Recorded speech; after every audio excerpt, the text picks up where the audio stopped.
Are we destined to be outsiders as a foreigners in the UK? Joseph Conrad, who came from Poland as a teen, became a great English writer of the Victorian era. He was so good at English and perfectly knew English culture that he said, "I am more English than you are, because I chose it." But even then, he felt like an outsider here, calling himself an amazing freak, a bloody foreigner. He knew England well, but still, he felt like he didn't belong here. So can anyone really fit into a new country?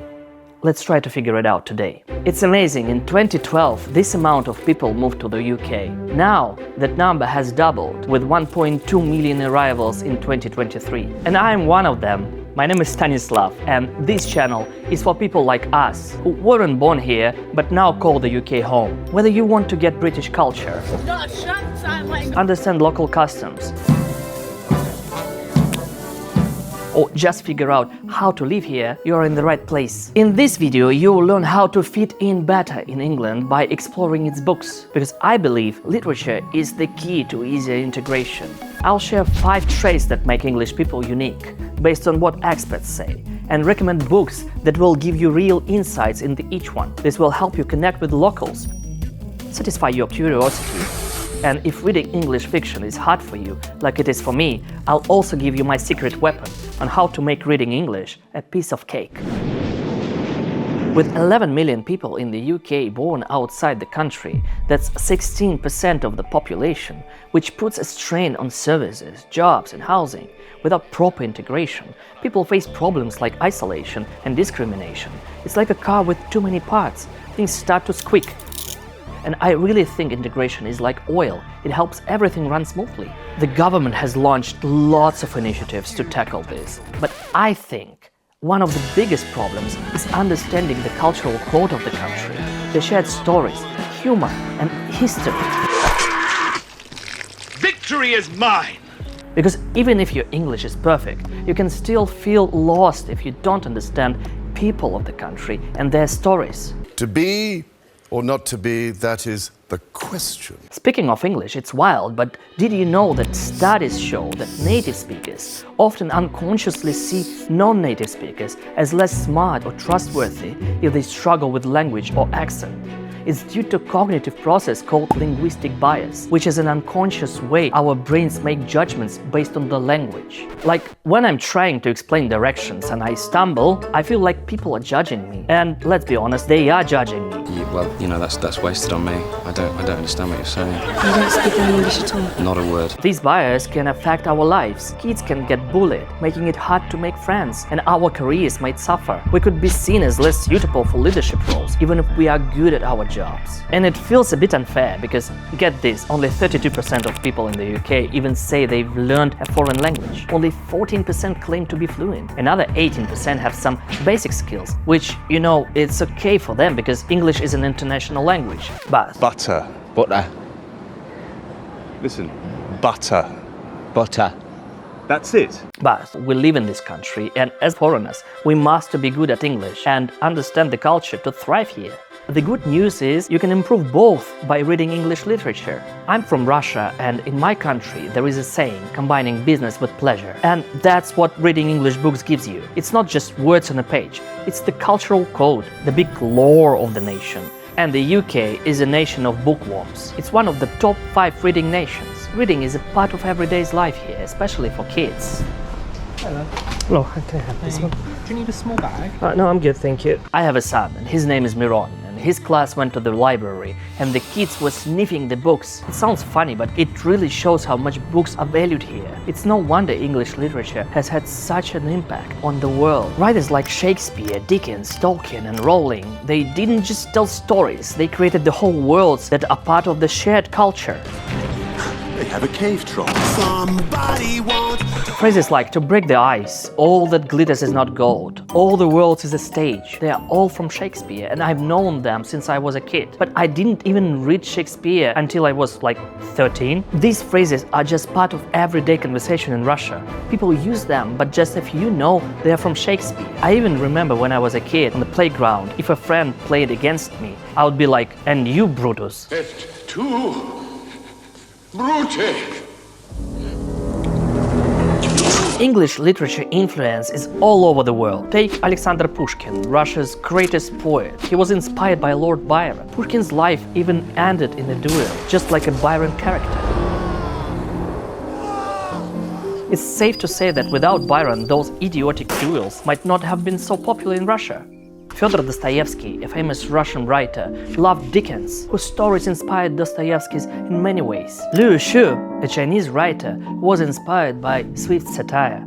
Haruki Murakami, a Japanese author, learned storytelling from English classics. Gabriel Garcia Marquez was influenced by Virginia Woolf. Rabindranath Tagore, an Indian poet, found inspiration in Shakespeare, and many other writers were inspired by English classics. So Dickens, take a bow. And heaven knows I'm miserable now. Want to truly understand a nation? Dive into its stories, because stories do shape culture. As Benedict Anderson explains, shared stories in books create a sense of belonging. Think of English literature as a window into the British mind, and it's not just about culture. Reading, and especially reading in another language, is like a full-body workout for your brain. Studies show it strengthens brain pathways, boosts memory, and improves your problem-solving skills. It's like upgrading your brain. You learn new ways of thinking. So it's one of the fastest ways to improve your vocabulary and connect with people. Evening, gents. How about a nice warm lager? And help yourself to a packet of crisps. Or a ruddy nice plum pudding. Holy crap! It's a gay bar! I have a personal story that shows this perfectly. When we moved to London, we lived near a house where J.K. Chesterton once lived. I was interested and read his poems and memorized one part. The next day, hiking with a group, I met a woman who, and this is very stereotypical English, brought a full tea set on the hike. Do you have a cup of tea? Would you like a cup of tea? Would you like a cup of tea? Would you have a cup of tea? It reminded me of a line from Chesterton's poem. Britannia needs no cafes. If coffee needs must be, its place should be the coffee house where Johnson growled for tea. That simple joke, just 4 lines of poetry, made an instant connection, and it showed me how literature can help you find common ground with almost anyone. Oh, sorry. Would you like some Pringles? No, thank you. Okay. Alright, so we talked about why it is important. Now let's talk about what you should read.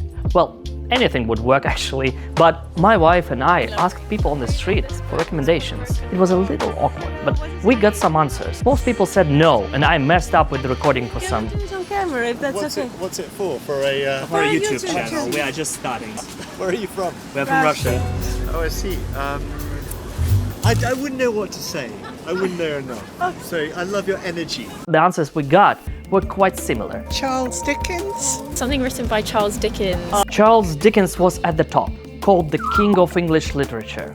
It's cool hearing opinions in the street, but for a deeper dive, a more scientific approach is better. So let's look at key traits of English society and the books that reflect them based on real recommendations. We'll cover social class, privacy, politeness, humor, and even gossip. Now, this might seem like outdated stereotypes, but they are actually things that English anthropologist Kate Fox talks about in her book Watching the English. Class system. So first up, the British class system. It's this obsession with fitting in and climbing the social ladder. It's very British. The BBC even made a tool called the Great British Class Calculator.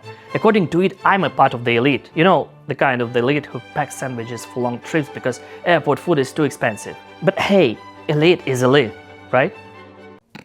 So the Great Expectations by Dickens, with Pip trying to become a gentleman, shows how important class was back then, and honestly, it's still today.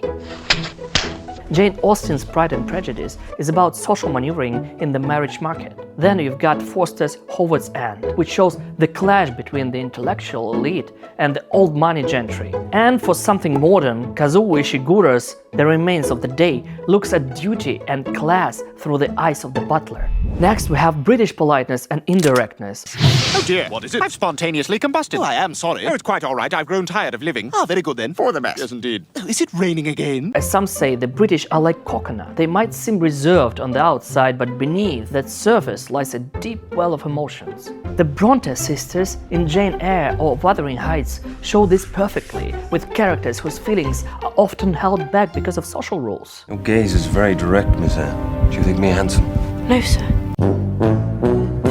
Then there is a British love of privacy. It's like a sacred rule. They keep a distance, and small talk is about light things like weather. They hide feelings, and people have a hard time being direct. How are you? I'm good. You? Good. You? Good. You? Good. You? One of my favorites one because I'm Russian. George Orwell's 1984 takes this to extreme, imagining a world where privacy is completely destroyed. And since they won't ask you directly about your personal life, gossip becomes a way to find things out. It's like a game of whispers. Shakespeare's Much Ado About Nothing, where gossip creates chaos. Or Trollope's Barchester Towers, where high society is gossiping all the time. Elizabeth Gaskell's Cranford shows how gossip is used in a small town. And Posey Simmons' Tamara Drew shows how gossip can make a village fall apart if you love comics, of course.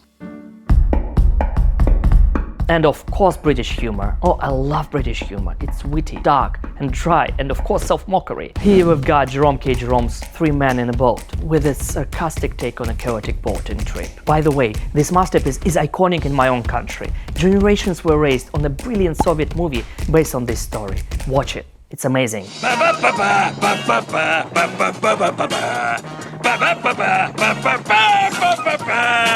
Wodehouse's Jeeves and Wooster is full of wordplay and funny situations. Helen Fielding's Bridget Jones' Diary is about laughing at our own awkward moments.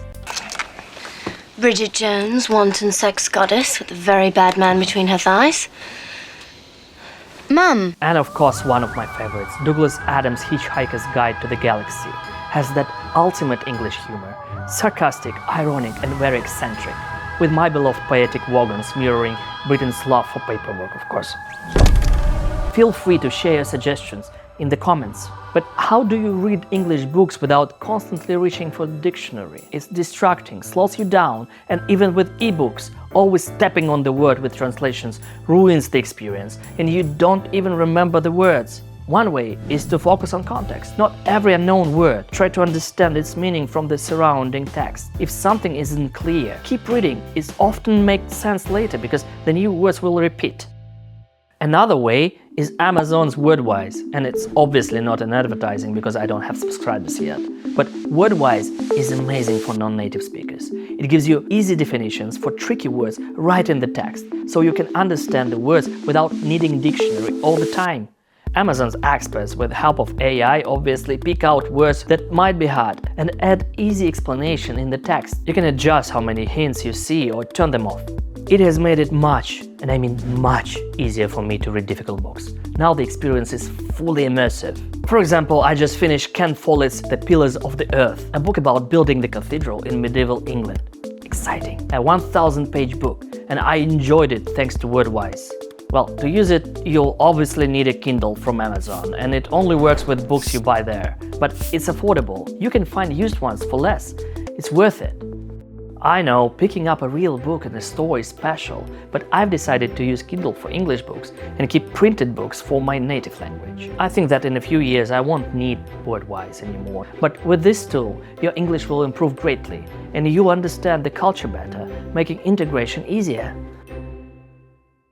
So, let's return to our initial question.